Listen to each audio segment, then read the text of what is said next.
Assalamualaikum warahmatullahi wabarakatuh. Kami dari kelompok 9 akan mempresentasikan materi mengenai pengendalian organisasi jasa. Pengertian pengendalian organisasi jasa secara umum. Organisasi jasa adalah organisasi yang memproduksikan dan memasarkan jasa-jasa yang tidak berwujud. Sementara, sistem pengendalian manajemen didefinisikan sebagai sistem untuk menyampaikan informasi yang berguna dengan nilai kinerja para manajer serta pengambilan keputusan secara efektif dan efisien demi mencapai tujuan bersama. Perusahaan jasa keuangan merupakan perusahaan yang bidang utamanya adalah mengelola uang. Pada dasarnya, perusahaan ini bertindak sebagai penengah, yakni ia memperoleh uang dari para deposan dan meminjamkannya pada perorangan atau perusahaan. Sistem pengendalian manajemen pada perusahaan jasa.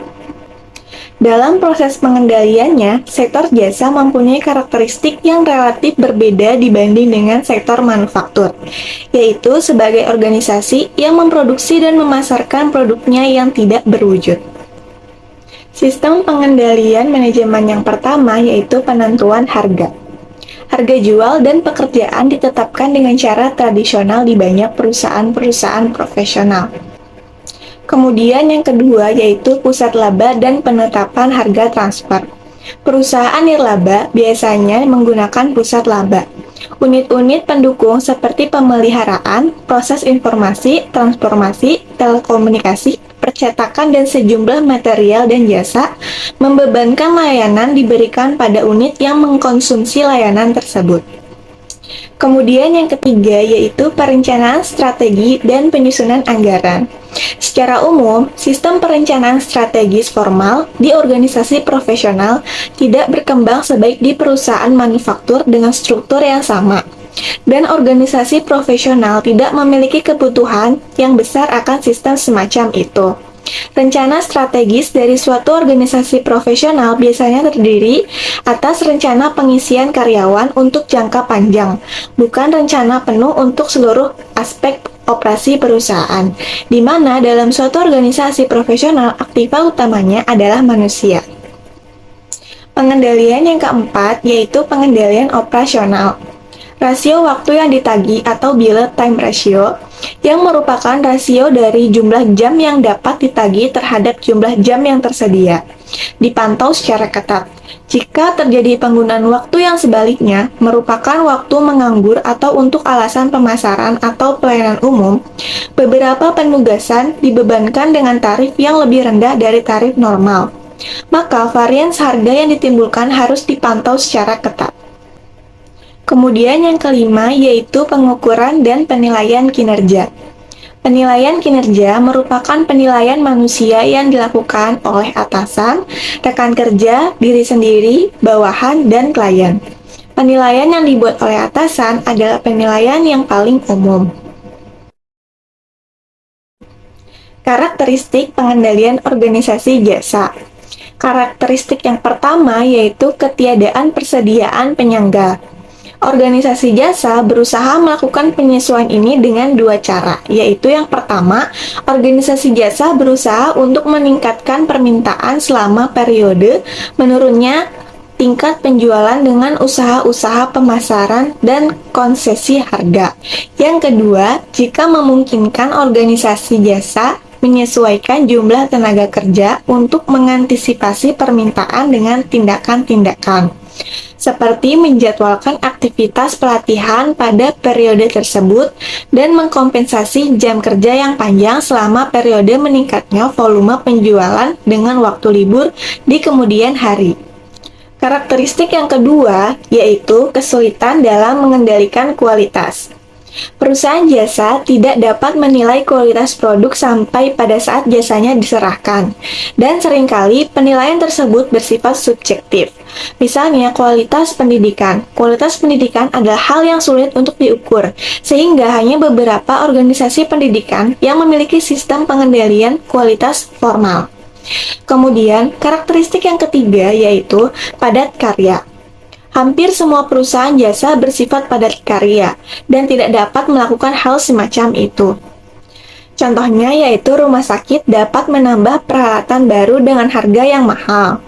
Akan tetapi, sarana tersebut bertujuan untuk mendukung pelayanan yang lebih baik kepada para pasien. Sarana tersebut tidak mengurangi biaya, melainkan menambah biaya yang dikeluarkan oleh entitas tersebut. Karakteristik yang keempat yaitu organisasi multi-unit. Beberapa organisasi jasa mengoperasikan banyak unit di berbagai lokasi, di mana setiap unit adalah relatif kecil. Kesamaan dari unit-unit yang terpisah memberikan dasar yang umum untuk menganalisis anggaran dan mengevaluasi kinerja yang tidak ada di perusahaan manufaktur. Informasi dan setiap unit dapat dibandingkan dengan rata-rata sistem atau regional, dan karyawan dengan kinerja tinggi dan rendah dapat diidentifikasikan. Organisasi jasa profesional. Organisasi jasa profesional merupakan organisasi yang produknya adalah jasa profesi, yaitu seperti organisasi penelitian dan pengembangan, kantor pengacara, kantor akuntan, organisasi kesehatan, perusahaan teknik, perusahaan arsitektur, kantor konsultan, organisasi simfoni, serta organisasi olahraga. Adapun karakteristik khusus organisasi jasa profesional yaitu 1. Sasaran, 2. Profesional, 3. Pengukuran input dan output, 4. Perusahaan kecil, dan 5. Pemasaran. Organisasi jasa keuangan. Organisasi jasa keuangan meliputi bank komersial dan institusi penghematan, perusahaan asuransi, dan perusahaan efek. Perusahaan-perusahaan ini berada dalam bisnis yang terutama bertujuan untuk mengelola uang. Adapun karakteristik organisasi jasa keuangan yaitu 1. Aktiva moneter, 2. Jangka waktu transaksi, 3. Imbalan dan risiko, dan yang keempat, teknologi. Bank komersial dan lembaga pembiayaan. Adapun karakteristik umum bank komersial dan lembaga pembiayaan yaitu 1. Modal yang diatur, 2. Produk baru, dan yang ketiga ada risiko. Bank yang dihadapkan dengan 3 bentuk risiko yaitu risiko kredit, risiko tingkat bunga, dan risiko transaksi. Dan yang keempat ada otomasi. Perusahaan sekuritas adalah perusahaan yang telah mendapatkan izin usaha dari OJK untuk dapat melakukan kegiatan usaha sebagai perantara pedagang efek, penjamin emisi efek, atau kegiatan lain yang sesuai dengan ketentuan yang telah ditetapkan oleh pengawas pasar modal. Karakteristik perusahaan sekuritas yang relevan dengan pengendalian manajemen cukup berbeda dari beberapa organisasi terdahulu. Perbedaan tersebut adalah: yang pertama, kepentingan hubungan pelanggan; yang kedua, stars dengan kerjasama tim; yang ketiga, kebutuhan akan aliran informasi yang cepat; yang keempat, fokus pada kinerja jangka pendek; dan yang terakhir, pengukuran kinerja keuangan. Perusahaan asuransi dibagi menjadi dua, yaitu yang pertama, asuransi jiwa. Perusahaan asuransi jiwa mengumpulkan premi dari pemegang polis, menginvestasikan premi ini, dan membayarkan sejumlah tertentu apabila pemegang polis meninggal dunia. Yang kedua ada asuransi kecelakaan. Perusahaan asuransi kecelakaan mengumpulkan premi, menginvestasikan, dan membayarkan kepada pemegang polis sejumlah kerugian tertentu. Masalah pengendalian manajemen dalam perusahaan asuransi, khususnya adalah asuransi jiwa, mereka tidak mengetahui laba dari penjualan polis saat ini sampai beberapa tahun berikutnya.